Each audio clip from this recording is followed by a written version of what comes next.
Hey, beautiful souls. Welcome to Sip and Spill Your Truth, where we grab our tea, take a seat, and have real, raw conversations about self love, healing, and spiritual growth. We're your hosts, Shareatha and Khari, two intuitive souls who have been through the highs and lows of healing, and we're here to help you navigate your journey with wisdom, truth, and a little bit of tea. This is your safe space to explore self improvement, break free from toxic patterns, and embrace the best version of yourself, one step at a time. So grab your favorite tea, settle in, and let's spill some truth. What we're talking about in this episode, what self-love truly is and what it isn't, common misconceptions about self-love, our personal experiences with misunderstanding self-love, the difference between true self-love and false self-love, practical ways to shift your mindset and embrace real self-love, affirmations and reflections to help you along your way. Now that we've set the stage for today's episode, let's dive into what self-love truly is, and just as importantly, what it isn't. There are so many myths and misconceptions around self-love, and we're here to break them down for you. Before we begin, what's one common misconception about self-love that you believed in the past but later realized wasn't true? For me, as a child, my parents divorced when I was 4 years old. And so that meant that I lived in two totally different houses because of my parents being divorced. My mother was lower class with a dysfunctional family, and my father was middle class, and he didn't really spend a lot of time with his family. But they both exhibit the same behaviors of people pleasing because my mom, she would take care of her extended family, and she was the one that was always working, making the most money out of her family. And then she was married most of the time, so she had a second income too. And so she would help my great grandma take care of my aunt's children because my aunt has schizophrenia and couldn't take care of them. And so my mom would always be there helping out her grandmother and mother and her siblings because she was the most stable one out of her family. And my father, he was more of a people pleaser when it came to his friends and his neighbors and his work. And so he gave above and beyond to everybody around him and trying to show, what good of a person he was. And so watching that, I thought that was the way you show love was by self-sacrifice. And for me, I realize now that that's not self-love. That's the opposite. Kari, what's your misconception? Well, the only thing I could think of that I feel is a misconception of self-love for me was probably being told growing up that, and there's nothing wrong with this, it's just being told, dress really nice. Maybe my parents, for example, how they show self-love is my mom, she likes to dress really nice. And she's always talking about looking your best. And my father, he likes to keep his house clean, and he values self-love through work and rewards afterwards. So there's nothing wrong with that. Obviously, you want to have good hygiene, you want to look nice and all that. I guess for me saying how they value self-love is through maybe validations. And I'm not saying they don't have inner self-love. It's just that's what they always told me. For me, my life growing up, I always felt insecure and always felt like I wasn't worth anything. Regardless if I dressed nice, I could dress nice and still feel like crap. Even if I worked at a job, I still feel like, you know what I mean? So I feel like, yeah, that's showing self-love, but I think it's a misconception because real self-love comes from within, not, external factors. So that's my experience with misconceptions of self-love. Yeah. Yeah, when you were saying that about like keeping the clean house, like my mom, oh my God, she was all about having a clean house. Like she would stay on top of us, and it was all about how the house looked all the time. Right. But it's funny that parents, I don't think a lot of parents really and it's not the parents' fault because maybe the parents wasn't taught this either. I know it's a lot of schools, parents don't teach about real self-love? Because a lot of people don't know what that really means. They think it's external, like you said. Yeah. So, you know, My parents, like they thought that it was giving and showing love to other people, right. and then that made that mean that they love themselves. Uh-huh. Christmas time, gift giving and all that. It's always about giving. But you know what I mean? But what do you think is real love? Like, do you think you're supposed to give gifts or just show your love through like affection? I think it's the intent behind it. Okay. I think that if you're not going into debt trying to buy gifts for people, if you love doing it, then by all means go buy gifts and give people and be giving and but if you're doing it because you want the external validation, you giving gifts so that people will love you and want to be your friend and and like you, then no, Right. then don't do it. Mm-hmm. Like, so it's all about the intent. That's what I've learned. True. Like giving to people, like I've learned that giving to people, I have to do it out of a space of a full cup. I can't give it from an empty cup. Otherwise, I'm doing it out of obligation. I'm doing it out of, I need them to like me, external validation, guilt. Exactly. Exactly. Yeah. Right. Mm-hmm. All right. Let's keep going and explore more about what self love truly is and isn't.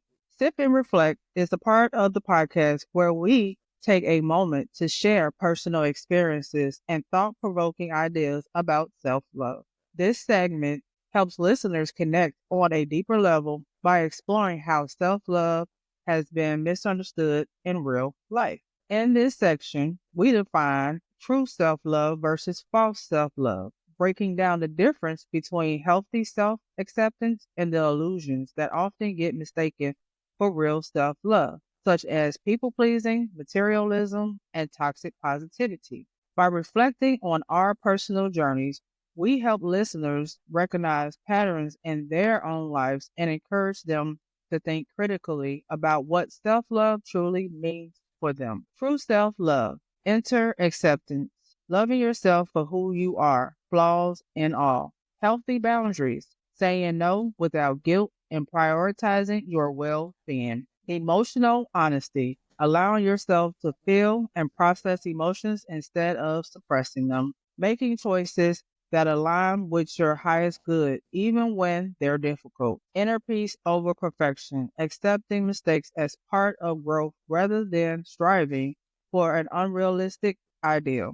Genuine self care, resting when needed, nourishing your body, and engaging in activities that fulfill you. Self worth within, feeling valuable regardless of external validations, achievements, or possessions. True self love is about wholeness. It's about treating yourself with kindness, listening to your needs, and making choices that nourish your soul. Now that Sharitha has broken down what true self-love looks like, let's take a moment to talk about what it isn't. False self-love, the illusion of self-love, people-pleasing, giving too much to others while neglecting yourself, toxic positivity, forcing yourself to stay positive instead of acknowledging real feelings, materialism as a substitute, buying things to feel better instead of healing the root issue, external validation seeking, feeling good only when others approve of you, overworking and productivity addiction, believing your worth is based on how much you achieve, avoidance and numbing, distracting yourself from pain through social media, alcohol, unhealthy relationships, etc.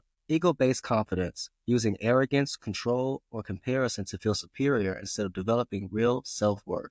False self-love is about avoidance. It's about using external things to feel worthy instead of truly embracing yourself from within. Now that we know what self love isn't, let's talk about how we came to misunderstand what self love was with our personal stories. So, like I said, like with my parents, it was all people pleasing. And so I just grew up thinking that that's how you show love. That's how you showed your self love, and then was self-sacrifice. And so in a way, that's connected to like materialism because my parents always was spending money and taking us places and doing things and taking family members and going on trips and work. And my dad always kept 2 3 jobs so that he could do those things. And so for me, like I thought materialism was self love too, because I felt like as long as I was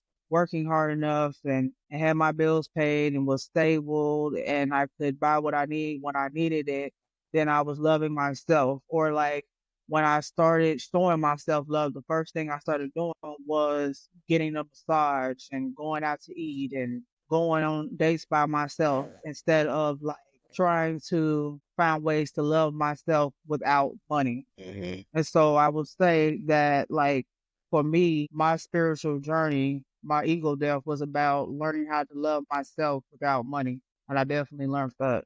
Kari, what influenced you to misunderstand what self love was? Same as you. I would take myself to the movies. I thought as long as I had money, worthy. So like, oh, this is self love. You making money, going places, buying things for myself and whatever. But I always still felt depressed. I always still felt sad. I always still felt, Hmm. So Like something was yeah, missing. so like there was something missing. Like, yeah, I'm doing all these things, buying things, but I still felt lonely. I felt um isolated, and I feel, why do I still feel this way? Why do I still feel sad? So like I think self love isn't about how much you earn and how much you do for yourself. It's about how you feel about yourself. Hmm. hmm Yep. Yep. And what I'm realizing too is that it is more about um your mental, spiritual, But physical, yeah, and putting and showing yourself love in those ways. yes, correct. Now that we've shared our personal experiences, let's dive deeper into the misconceptions about self love and uncover the truth behind what it really means. Feel Your Truth is a segment in the podcast where we, your hosts, dive deep into the misconceptions and myths surrounding self love. This section is all about getting real and vulnerable, sharing personal experiences, hard lessons, and thought provoking insights, and challenging false beliefs about self love. By opening up about our own struggles and transformation, we encourage listeners to reflect on their own journey and recognize where they may have mistaken unhealthy patterns for true self love. The goal is to help listeners break free from limiting beliefs and embrace self love in a way that is authentic and empowering. Have you ever found yourself saying yes when you really wanted to say no? What fears or beliefs made you feel like you had to people please? I think the biggest awakening for me was that everything I was doing was people pleasing. Everything in my life was about what can I do for somebody else, and it was connected to my self worth. And so I think that fear of not being loved, not being liked for who I am, and because I know that I'm different than most people, and so that made me want to people please even more to make up for what I felt was shortcomings of for being so honest, for being so direct, for being who I am and being able to see through people's BS and telling people exactly how I felt. I felt like being a people pleaser was making up for me being who I was. And then I had to realize that they either gonna like you for who you are or they're not. And when you stop doing stuff for people, that's how you see who really has your back and who really don't have your back. And you see that you've been betraying yourself by giving to them and being this person for them, and you lose yourself every time you are somebody who you normally are not to other people, hmm And so for me, my belief of, not being liked really took me through a lot for my spiritual journey because I had to be okay with not being liked. And that was hard for me because I want everybody to like me because I like everybody else and I give everybody a chance. And that's just not how the world works. hmm Kari, what's your personal experience that made you realize you were giving too much at your own expense? Well, me having people's backs a lot, like, I will go out of my way to fight my friends' battles for them just to prove to them that I wasn't a bad friend. Because let's say, for Mm, instance, I fell out with some friends, and I'm the type of friend that I'll always have my friends back, even if they don't ask.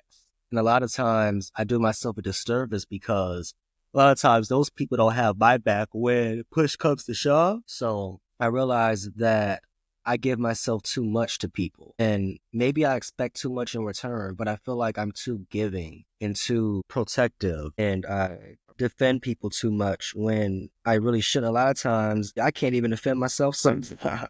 So for me to go out of my way to defend other people, just shows how much I'm willing to give so much of myself at my own expense, because they're not going to do the same for me.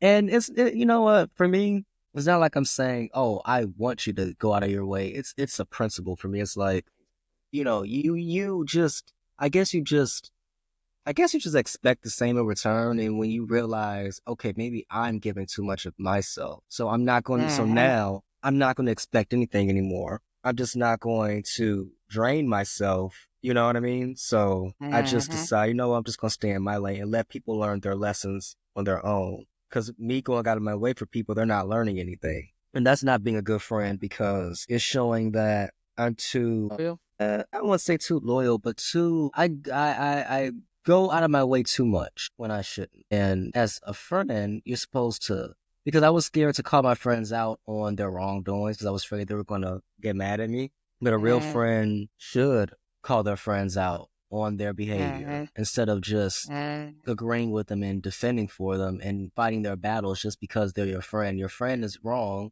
tell them they're wrong. That's a real friend. And a lot of people don't Mm-hmm. like me for that. I'd rather tell you when you're wrong than to just always, fight your battles. Exactly. Hmm. Yeah, when you was talking, I was thinking about how you were fighting a battle. Like, if I think about it, like I fought battles for like my kids. Like I wouldn't fight for myself, but let somebody try to mess with my children. It was on, Hmm. or like my animals. Like let somebody come up in my house and say something mean to my animals in my house. Like you get out, Right. like they house. Hmm. And I saw it as like mama bear, Yeah. but when I think about it, it's and it's like you want somebody to stand up for you the same way you stand up for other people. So like for me, I did the same thing. Like I was that people pleaser because I was looking for people to treat me how I was treating other people. Hmm. I wanted somebody to show me that same type of love, that same type of care, that I'm here for you. I have your back. I'm your friend, through thick and thin. I'm loyal. I'm honest. I'm here for you. All that. And so that's why it's like when you were saying that you had to change your expectations about your friends when they wasn't there for you, like you was there for them, that felt the same way as far as like me and my family, being there for them and them not there for me. But when I think about it through healing, I realized that I was giving them what I wanted for myself. Exactly. And that was all. And that's also selfish because we expect something unrealistic that we should be giving ourselves. Exactly. Uh huh. So we're also wrong. Yeah, but you got to heal to understand why you're wrong, Right, though. right. And then once you realize it, you're like, Because you know what, you yeah. never really realize it until like you really think about it. It's like, oh my God, Uh-huh. like I'm just incomplete with myself. So yeah. I swear with this ego death, like that's the most humbling thing you will learn about yourself is that it's everything that you do is a mirror. And so it's basically what you giving and what you doing is you want for yourself. Hmm. And so you have to stop doing that so that you can give it to yourself, Right. and treat yourself and love yourself. Like the best thing that helped me through my journey was like I can't speak positive to myself, but if I'm speaking positive to a friend, so I just have to switch it and say, if my friend was in my situation, what would I tell that person? And then I can speak positive to myself. Right. You know, Hmm. like I should be able to speak positive to myself without having to flip it as if I was talking to a friend. See what I'm Right. saying? Toxic positivity, ignoring your real issues. How has toxic positivity affected your ability to process your true emotions? Okay. So I could think of one thing. I could think of Discord servers. I would be in Discord servers that's all about positivity, and you saying one negative thing, or if you go in, people are going to be like, yeah, you're doing too much. You need to, I remember there's a couple of servers. actually. It was one server where I would open up about my depression. I would look for advice because those type of servers is where you could ask questions and people, and people will help you. But the response I will get was truly negative and disencouraging. If that's even a word?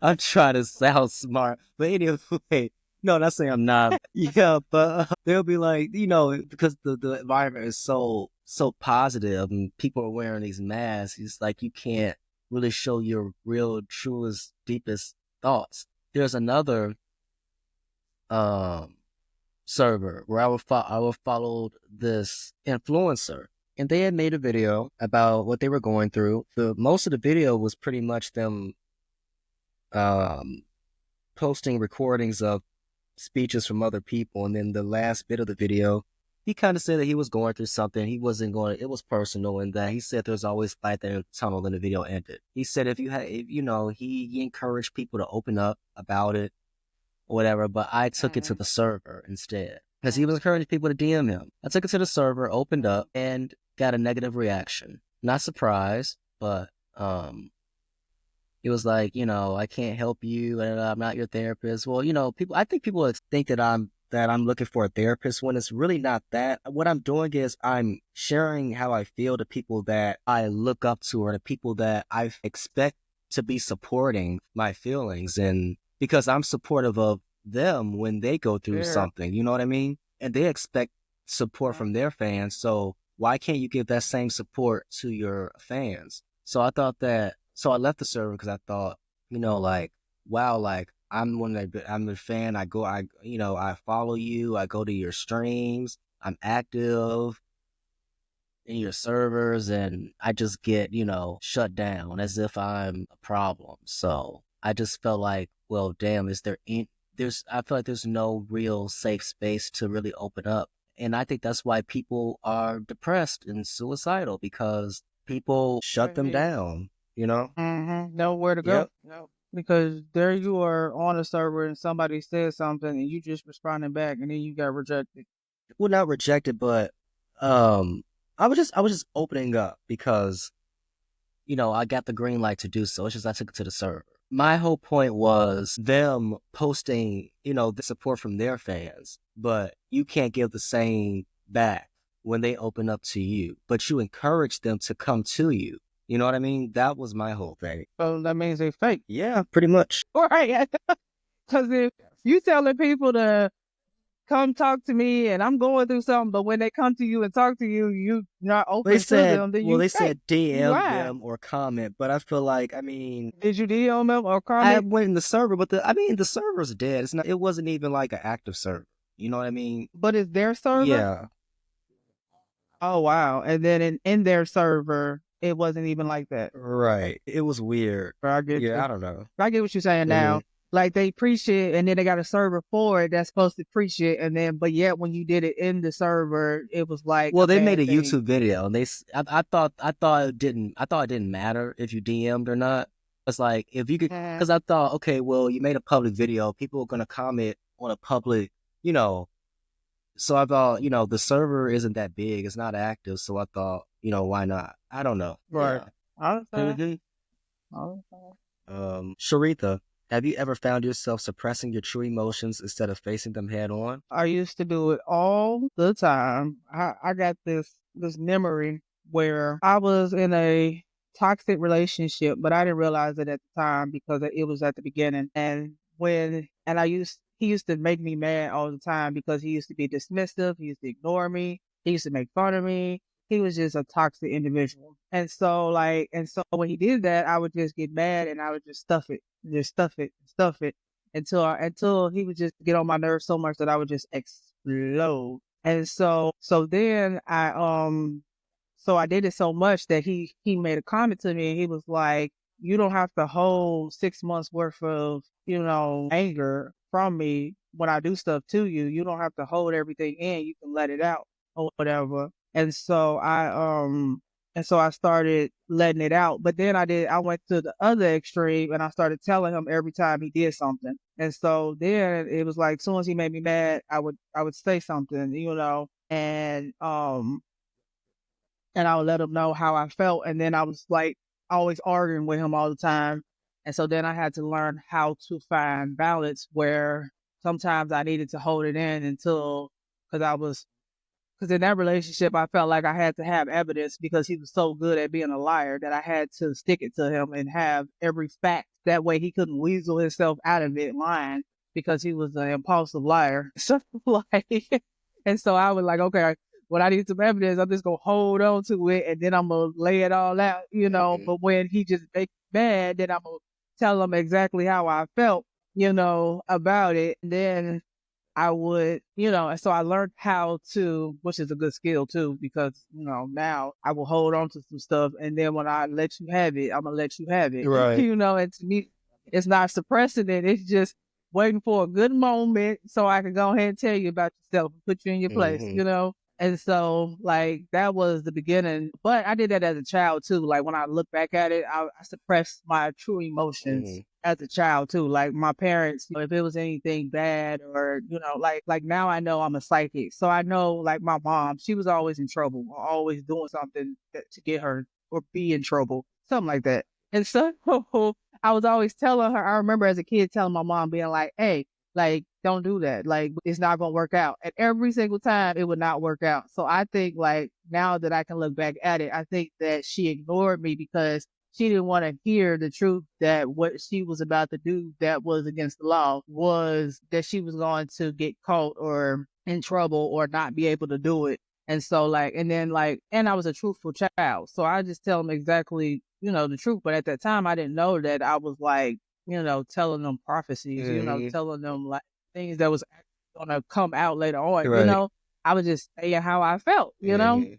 But when I look back at it, I know why my parents ignored me and dismissed me and made me suppress my true emotions and didn't want to hear about me being depressed or sad or mad or any of those type of things because, you know, because they were too busy trying to fake it, you Right. know, trying to put up their emotions, their true feelings, you know, because I realize now they both were traumatized. Mhm. And so, you know, so they basically just taught me what they learned. And, you know, it's just a generational curse that you learn, you know. And so, and I was always sad, mad, angry, and depressed all the time. And I knew that nobody cared.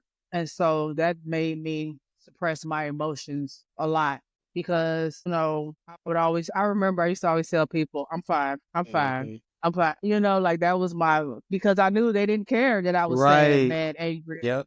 So why am I gonna tell you I'm angry? Mhm. Because I was angry all the time. Mhm. I was depressed all the time. So every time you say, "How you doing?" I'm mad. I'm sad. I'm depressed. You know, Right. because I'm that real person. I'm gonna let you know I'm not having a good day. My boyfriend just pissed me off. You know, whatever. Mhm. I'm that person. So I do believe that not being able to like the illusion that we have to always have a smile on our face and always have to be positive is a bad thing, you know, and that's why I try to teach my kids, like especially my oldest daughter. I always try to be like, if you mad, just say it. If you know, if you depressed, then say it, be it, feel it, you know, because the problem is that you're too busy trying to hide it and trying not to show that you angry, you mad, and you sad, and therefore you making it worse because you're trying to keep a smile on your face when I can feel your energy and your energy is telling me that you are pissed off, you Right. know? And so that's so for me, you know, that has been, you know, and my ego death learning that, you know, when I'm afraid, when I'm sad, when I'm uncomfortable, I need to deal with those emotions in those moments and figure out why am I uncomfortable? Why am I sad? Why am I mad? Because those emotions are valid too, not just the happy ones, the joy, the bliss, the, you know, excited. No, no. Like I need to look at all my emotions, you know? Mhm. Yeah, I'm the same way. It got to a point where I just stopped telling people how I felt because it seemed like people either thought I was a Debbie Downer or people just didn't care anymore. So I started to Mhm. suppress my emotions and hell, like I know someone that has anger problems, they're always going off and that's annoying, but then I'm thinking like, you know what? Go ahead and just let it out. Mhm. Yeah. You need to let it out. Yeah. That's why they mad all the time. Yep. Mhm. How many of us are unknowingly trying to buy our worth through material possessions instead of recognizing the true value and acceptance comes from within. So I believe I grew up with parents that bought their worth with material possessions. Like I said, as a child, like, don't get me wrong, I love going to the theme parks and Disney World and doing all those fun things and always staying busy. But I also realized that we was always broke. Hmm. Like I'm like, is it worth it? Like we broke, like lights getting cut off, water getting cut off, things getting taken. And I'm like, okay, like, should we be spending this money, And so for me, I was just too aware of what was going on, and my parents just, spent all their money and was always broke. Like my mom, she was always broke, and my dad was always broke. And it's like if anything bad happened, they never had the money to pay for it. Like they didn't have savings because they was always buying their work with material and trying to make sure everybody around them was okay and spending their money and going broke all the time. And so for me, like I ended up like I didn't go to that extreme because I made sure I was always stable, always had my bills paid and everything. But after that, it was like, and I always had a little bit of money in my bank account, but I always was thinking about what can I buy next? Like, what new, ooh, I wish I had those new shoes. Ooh, I wish I could afford that brand new car. Ooh, I wish I could have, like a better house in a better neighborhood. Ooh, always, my mind was always on consuming and buying and material stuff. And so that, that I would feel worthy. So people be like, ooh, you got a nice car, you got a nice house, and, you got a good job, and always give me this false sense of worth, and Hmm. so for me, it was always like, I'm always like, I remember my mom told me one time, she said, you are a shopaholic. And I said, what? And to me, like, I didn't see it because it was little things. Like, I feel like it was like a dollar here, a dollar there, But what she realized, like, because she was living with me at the time, my mom was always talking about I'm a shopaholic, but because I wasn't spending that much, it was to me, I was like, I couldn't see it. But when she told me that, that's when I realized that I was like buying something every day and I was always spending $5, $10 a day, and that adds up. So I was glad that she was able to tell me that because I guess I was just trying to buy my worth and fill a void that I had that I didn't have enough, that I was poor, and meanwhile making myself poor because I'm constantly buying stuff all the time that I probably didn't even need at the time, you know? Hmm. Kari, have you ever bought things to fill a void or thought that having more money or material possessions would make you feel better? Yeah, so again, I would buy video games, shoes, clothes, all that works to make me feel better. Video games was pretty much a distraction from the pain I was feeling and buying food. So yeah, I think that material possessions, although it may be a quick fix, it is only temporary. And having material things isn't a cure. It's pretty much something to distract you from your pain. Hmm. So I think that people get it confused, like, oh, if I buy things, it will make me feel better. Buy nice cars, buy a big house, buy all these nice things, or whatever. And they don't realize, like, without those things, who are you? Nobody. You don't even know yourself. Without those material things, if you had none of those things, who are you? Interesting. Yeah. That's pretty much it for me. So having no job and being isolated, I can't buy nothing. It forced me to go within Hmm. and Me too. and confront my pain. And I'm so glad I did it. I thought that I was being punished, but I realized it was for my greater good. I knew I It wasn't was for being the greater punished, good. but I ain't like the shit. Yeah, I didn't like. No, you know what? I knew God was like trying to redirect me, but Yeah. I didn't like it. It was like this feels so this is so bad. But I realized God is trying to help me because I will be in the Hmm. shower crying, and I'll be like, guys, it's happening to me. Material Hmm. things. I think God realized, yeah, you got to change.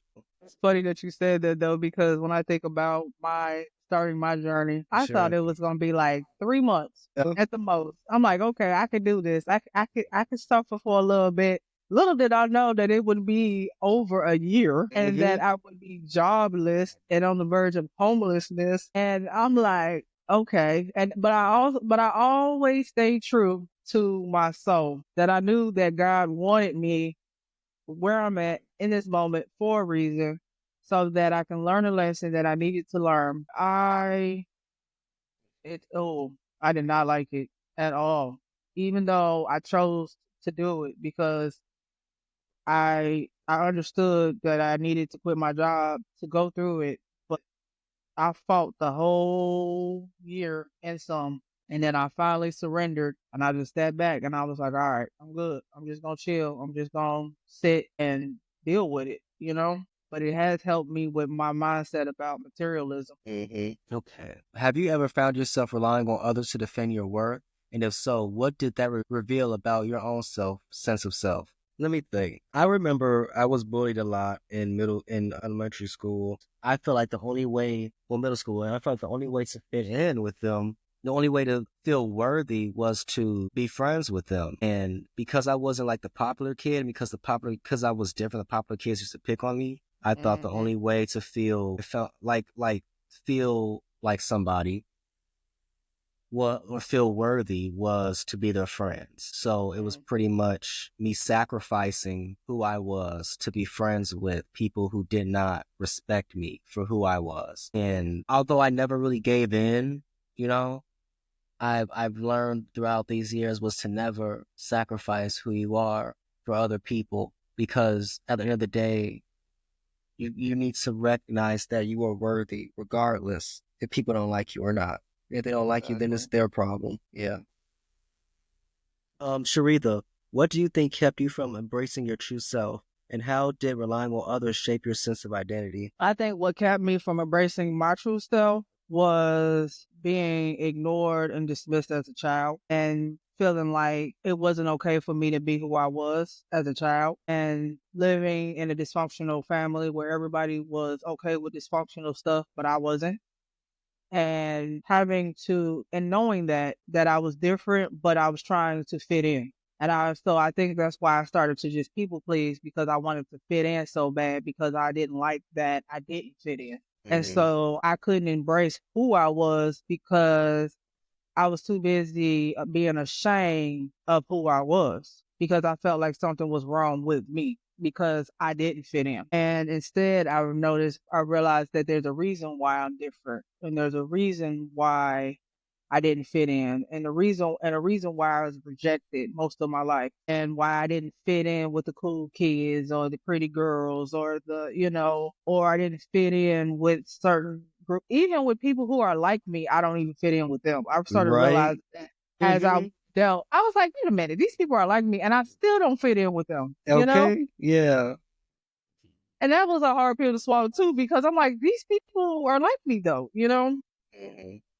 And what I realized too is that I'm brutally honest, and I'm brutally honest with myself. And those people who were like me, they acted like they were honest with themselves, but they really wasn't as much as I was. And Hmm. that was the difference. Yeah. And so that's the parts of me that I would look at them and at that time judge them for doing shady stuff that I wouldn't ever do, because I looked at them as being better people, and then they would do some shady stuff. And so then I'd be like, wait a minute, like they are not like me, because I wouldn't do that type of shady stuff to anybody. Hmm. And so me relying on others shaped me to not like myself, made me not like myself, because I felt like people didn't like me for who I was. So then I was always, looking for external validation. I was always looking for my mom to tell me I was doing the right thing, or my dad to tell me, or like my dad, I feel like he judged me more without saying anything than my mom. Like he had that silent judgment that you just knew that because he would talk stuff about other people, and you knew if he was talking stuff about other people, he was talking about you too. You Yeah. know, like Okay. that type of talking. Hmm. But every now and then, my dad would have something profound to say that would just help me on my journey, Oh. because he was more of a lover. It was weird because he was more of a lover, but yet he was aggressive and loud.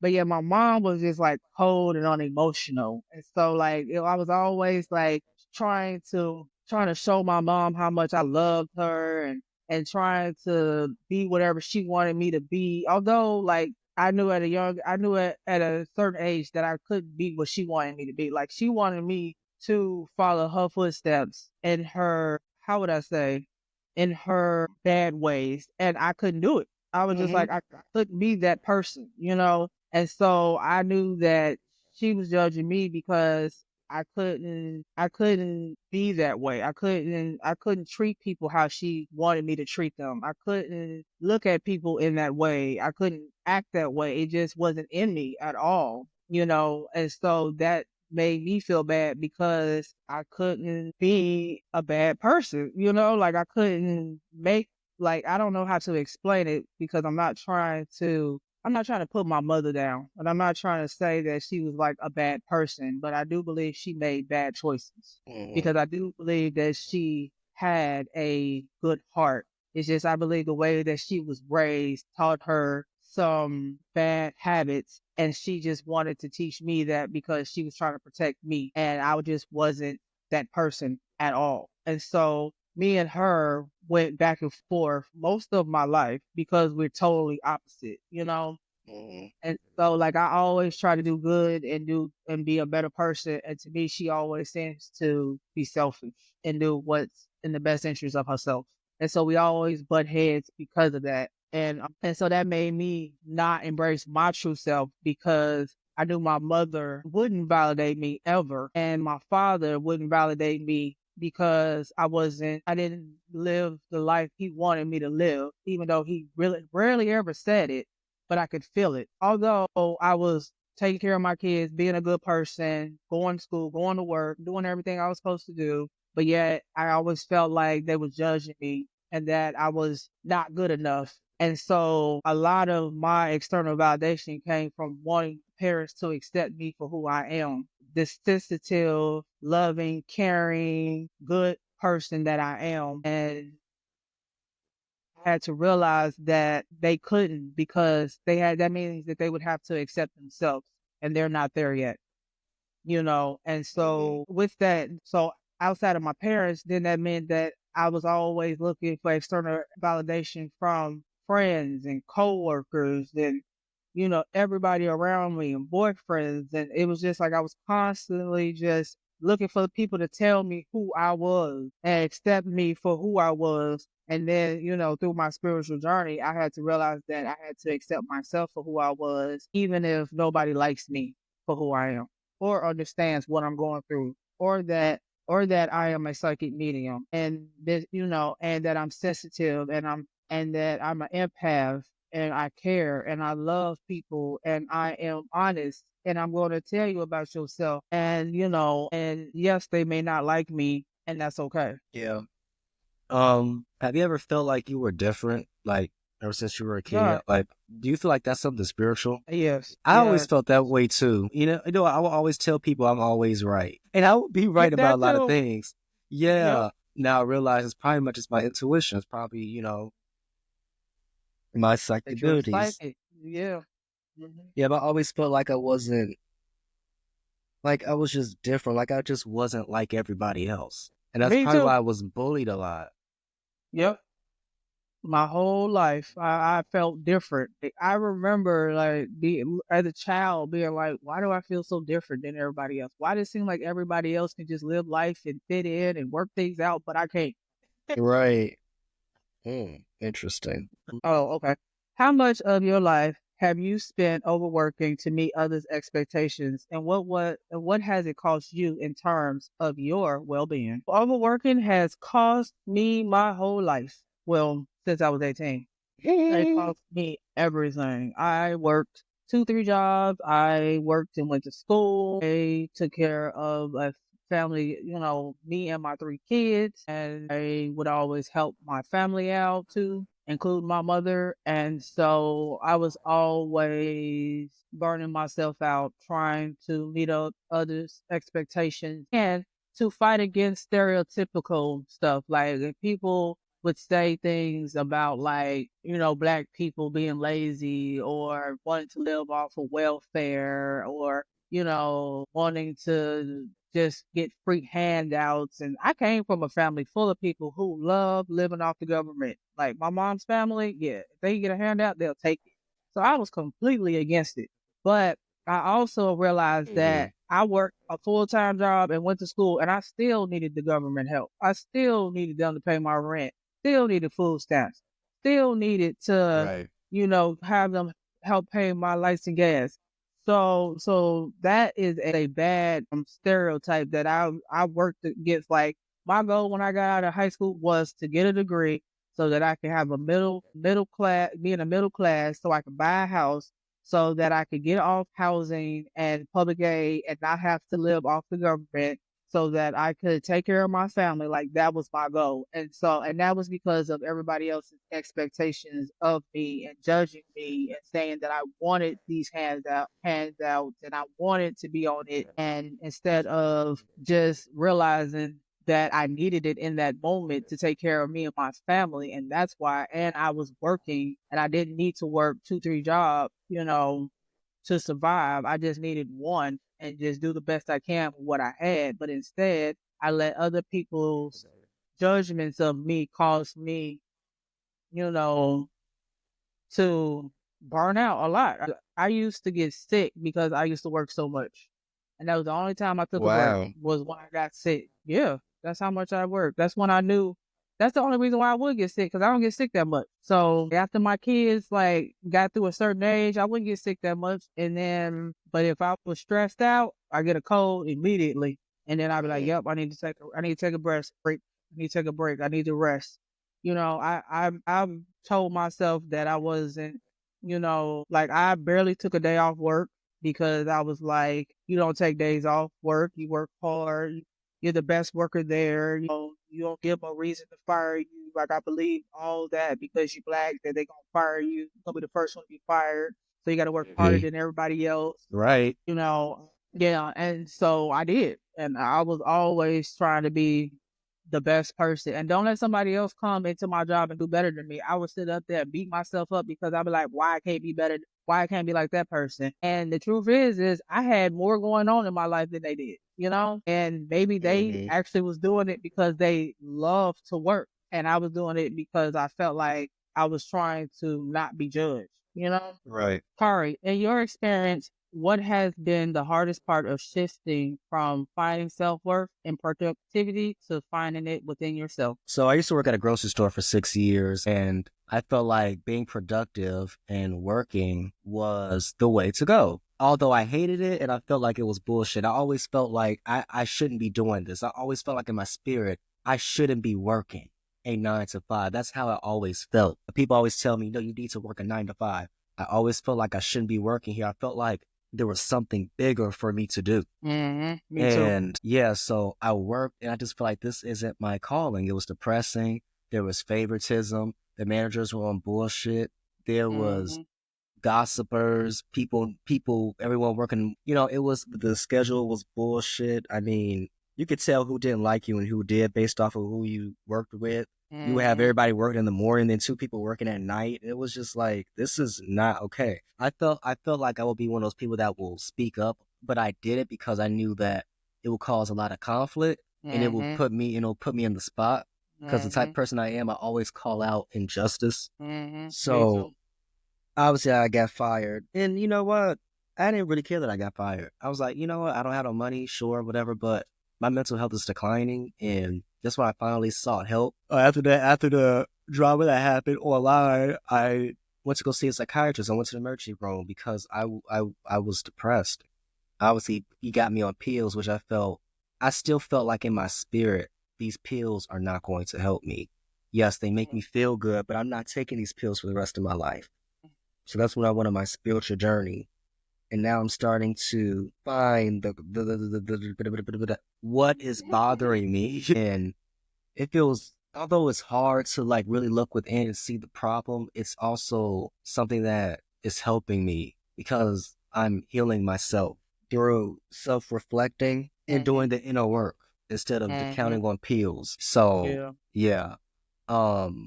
In this segment, Sip and Heal, we're going to dive into how we can shift patterns that have been holding us back, like overworking, seeking external validation, or relying on material things to fill a void. These patterns are often learned behaviors or coping mechanisms we pick up or feel validated or accepted, but they don't truly serve us in the long run. We'll explore simple but powerful strategies to help you start shifting these habits. This could include learning to set healthy boundaries, cultivating self-comparison, practicing mindfulness, or exploring the importance of self-reflection. The goal is to help you reconnect with your true worth and inner peace instead of relying on external factors for validation. By taking small steps to adjust these patterns, you'll begin to see shifts in your energy and mindset, leading to greater fulfillment and emotional freedom.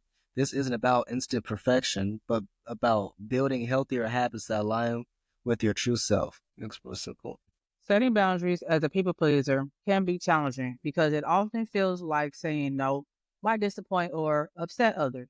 Healthy boundaries are essential for self respect, emotional well being, and maintaining balanced relationships.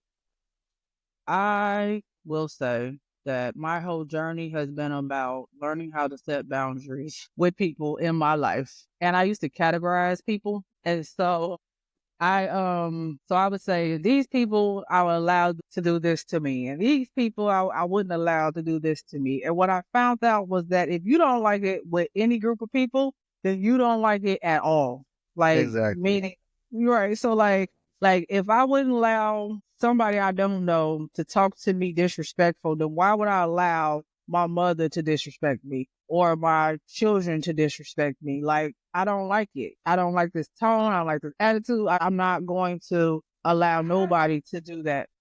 I will say that it took me years to set boundaries because I categorize people. And so the first people I had to set boundaries with, personal boundaries, was my dysfunctional family because they would knock on your door at any time at night. They would beg you for money all the time. They would call you at any time. They were just disrespectful and they always needed something. So I had to start learning how to tell them no. And then I was always trying to be there for them, and then I was always falling short. So I just started saying no to everything because I couldn't do it.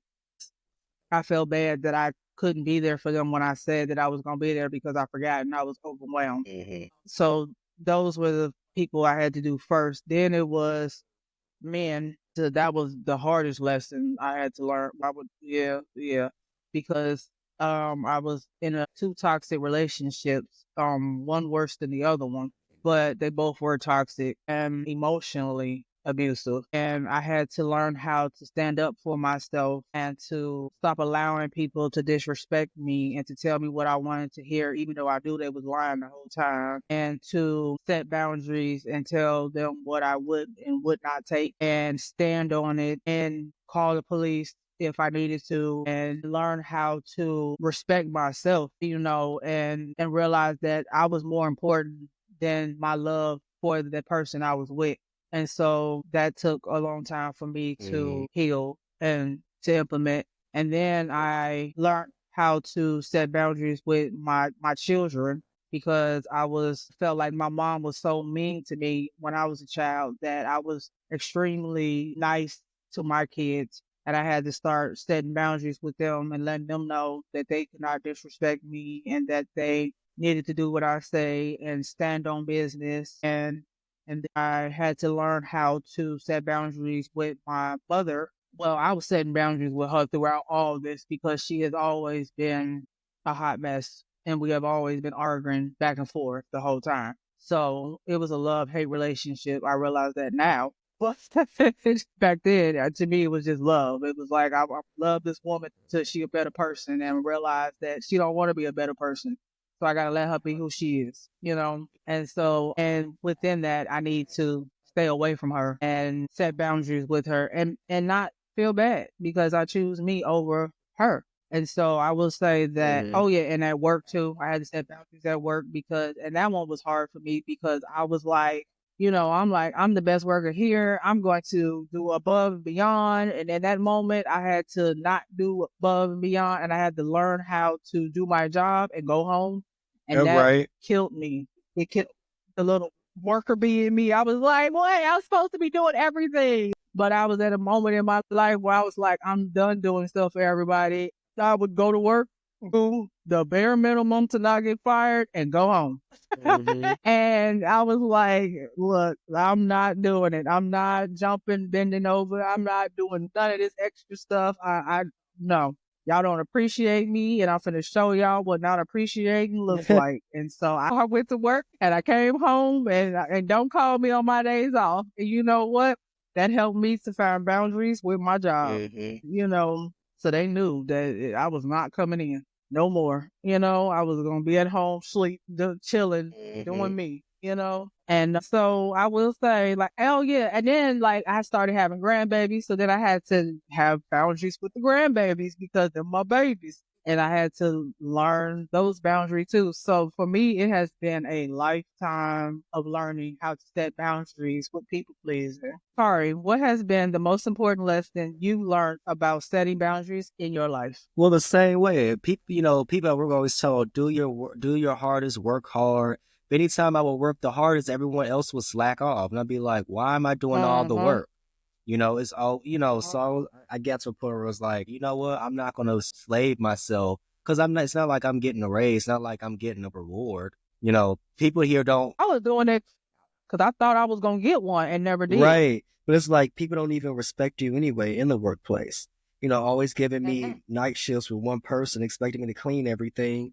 It's like, and then having everyone work in the morning with the managers. Managers did not, the managers were shit too. So I feel like, why am I going on my way doing all this work when I feel like I'm not getting the pay's worth for all this slaving that I was doing? So I say, I'm gonna just Exactly. focus. I'm gonna just work at the pace that I normally work at because it's like, who am I Try. impressing? You know what I mean? Because no one is gonna. It's like no one's gonna like give me anything anyway. They just want you to slave. Like, but no one really cares about your well being. So why should I care about yours? Why should I care about this store? Y'all don't care about me. So that's why I didn't care when I got fired. I was like, okay, deuces. Right. And guess what? Exactly. I'm healing What? now. You Oh, know yeah. what? And I'm glad I got fired because I felt like, oh, if I stayed there, that's the only way I'll feel validated. At the end of the day, no one validated me Mhm. anyway. Everyone was fake. Exactly. Hmm. And mine was just trying to stay there just for the money. And it was an easy job. I knew how to do it. I was good at it. So I was just like, I'm like, this is the right place to be. I'm making good money. I mean, enough money to get by, to take care of me. I'm like, I know how to do the job. I'm good at it. I know what is expected out of me. I'm like, I'm not going anywhere. And God was like, yes, you are. You quitting that job. And I was like, okay, I guess I'm quitting. Yeah. So I told my boss I'm leaving in a month, and I left, and it killed me. Mm. It killed me, but I'm glad I did it. Yeah. Now, Okay. Let's see. Allowing yourself to feel all emotions, not just the good ones, is an essential part of self love and healing. It means embracing the full spectrum of your emotions: happiness, sadness, anger, frustration, joy, and everything in between, without judgment or suppression. So, I think that it's important to express all your emotions because it is a good way to internalize what's bothering you and how you're really feeling and why you're feeling that way. And hmm so I think that always pretending to be happy all the time is not healthy. God gave us every emotion for a reason. We're supposed to feel every emotion because without anger and all those, or sadness or frustration, I think I think that the world would be a worse place because the world would be kind of delusional if everyone was always smiling and happy. Because, like, even hmm someone robbing a bank would be like, oh, smile for the camp. No, like, and it's okay to be angry. I feel that. Right. Like, taking those pills kind of made me feel crazy because, like, some moments when I wanted to cry, I couldn't even do that. I was like, damn, like, give The me, pills didn't let you cry. no, at all. I was like, that's not normal. That's like, I don't know. But You was feeling too good. yeah, I mean, those pills made me feel good, but damn, it was like, I felt like I was walking around like, damn, this feels like too good.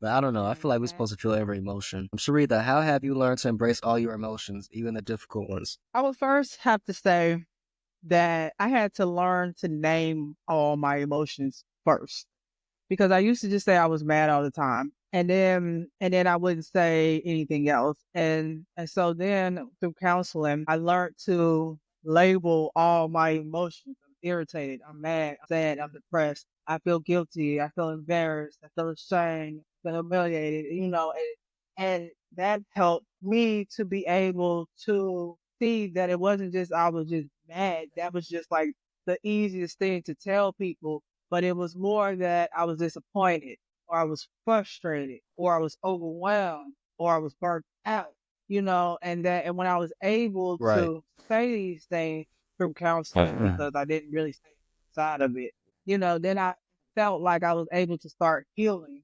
And I still struggled with saying those things outside of counseling. And then through the years of going to counseling, I learned how to tell people how I was feeling. And so then I would go around and be like, I feel mad, I feel angry, I feel sad, I feel this, I feel like you're judging me, I feel, and so that helped too to open a door to healing even more, because I was able to tell people how I felt like they was making me feel, Mhm.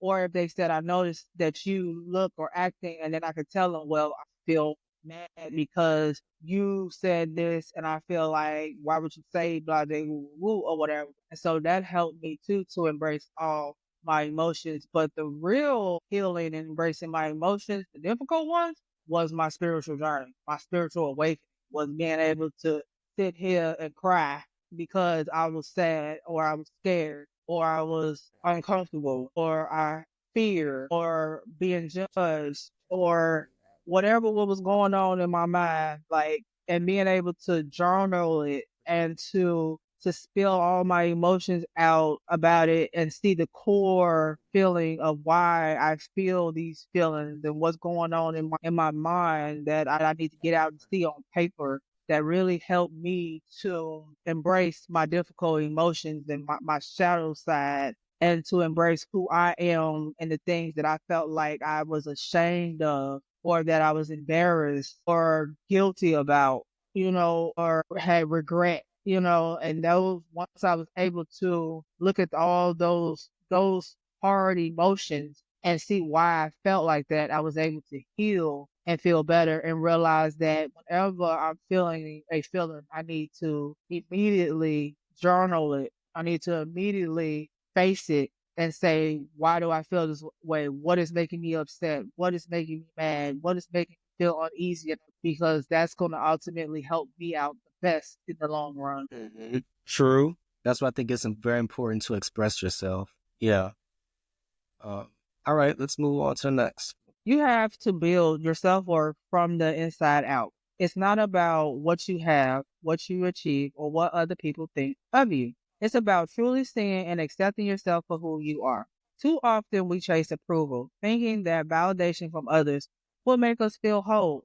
But real self worth doesn't come from the outside. It comes from knowing your value, setting boundaries, and embracing your authentic self, even when it's uncomfortable. So I'll have to say that my healing journey has been very uncomfortable, but I have always been committed to loving myself and fixing myself. Well, it was fixing myself at that time, but I realized it's loving myself. And that because I was always seeking approval from everybody around me, approval with, financial and materialistic, and approval with my family, and approval with my children and my grandchildren and my job and my boyfriends at the time and my friends, and having to realize that. And that's because I didn't want to be like, I didn't want to be disliked. But when you like yourself, then you don't seek approval from anybody else, because you know your work, you know who you are, and you love yourself for who you are, flaws and all, and you accept yourself for who you are. And then when people don't accept you, it doesn't matter. You're just like, whatever. Like, I don't really care, or if they're judging you, or if like I think about it, like now I go to the grocery store, and I used to like try to hurry up because I wanted to get out of people's way so people couldn't talk stuff about me taking too long. Mhm. Now I go to the grocery store and I can give a fuck how long I take my stuff. Right, I be my daughter be like, Mom, like, what's taking you so long? I be like, you got something to do? She be like, no. I'm like, okay. right. Like, I'm taking my time, my meaningless time. If they don't like it, go around, go to another register. Like, it ain't my fault you in a hurry. Mm-hmm. Like and that's like the eye-opening experience for me is like I could care less. Or like I've had some times where people like judge me and it like bother me a little bit, but then I'll move right through it and I'll be okay. Like I'm realizing that I don't need people's approval anymore. Like all I need is my own, and I'm okay sitting here chilling, doing what I need to do for me. Mm-hmm. And I also understand why people don't approve of you too. I think that helps a lot too. Like I understand that they're looking through, I would say, a cloudy mirror. And once they clean off their mirror, then they could see clearer that of why that they are judging you or why are they looking down on you or, and see that it's not about you, it's about them. And so I know that when people are disapproving me, it's about them, it's not about me. Or when people are, judging me, it's about them. It ain't about me. Exactly. Kari, what has been your experience with learning to validate yourself instead of relying on external approval? I'm still learning to not give a fuck because like I'm really weird. I'm very like goofy. So like sometimes I feel like, what if people will judge me if I do this or if I say this? Or like you say, like taking too long or being in an hour for too long. Like I'm starting to realize like, Mhm. who gives a shit? Like people gonna like you for who Exactly. you are. If people don't like you, that's fine. They don't have to, but the right people will. And if when I start being myself, I will gravitate towards the right people. The right people will see, oh, I like him. So, at the end of the day, it's not about fitting in. It's about fitting in with the right people and the right people liking you for who you Mm-hmm. are. Just as simple as that. Mm-hmm. And ain't no, and Yep. yep. And that's it. So if I don't like somebody, okay, move on to the next. Yeah. This section is the final part of the podcast episode where we wrap up in affirmation and closing remarks. It serves as a way to reinforce key takeaways and leave you all with a positive, empowering message. Affirmation: I am enough, just as I am in this moment. Tell us in the comments what's one thing you thought was self love but realized wasn't. Tag us on social media with your tea and thought. Thank you for joining us on Sip and Spill Your Truth. Remember, self-love is a journey, not a destination. Take care of yourself, be kind to yourself, and we'll see you in the next episode. Until then, sit, reflect, and keep growing.